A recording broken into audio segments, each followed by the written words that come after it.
Assalomu alaykum azizlar. Barchaga ma'lumki, inson hayotida eng nozik ne'mat bu uning qalbidir. Qalb insonning nuri, tinchligi va taqdirining belgilaydigan yashirin kuchidir. Ammo shu qalbni 3 narsa juda tez zaiflashtiradi. Masalan, birinchi zarar bu ortiqcha gap. Ko'p gap insonni yengillashtirmaydi, aksincha yuragiga og'irlik qo'shadi. Ortiqcha gap g'amni, gunohni va xafachilikni keltiradi. Har bir so'zimiz bu kalima, har bir kalimamiz esa bu navkardir. Vaqtimizni, obro'yimizni va xotirjamligimizni yoki asraydi yoki yo'q qiladi. Ikkinchi zarar bu kimnidir xafa qilish.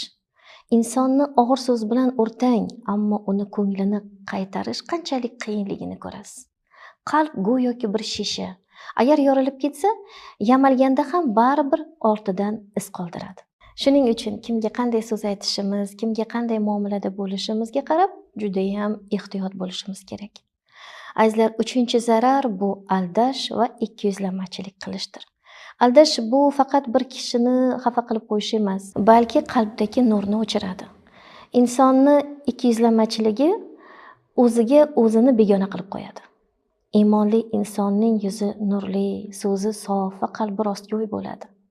Xulosa qilib aytadigan bo'lsak, azizlar, qalbdagi poklik bo'lsa, hayotda ham baraka bo'ladi. Qalbda yorug'lik bo'lsa, yo'lida nur bo'ladi. Qalbini asragan insonni esa Alloh hamisha asraydi.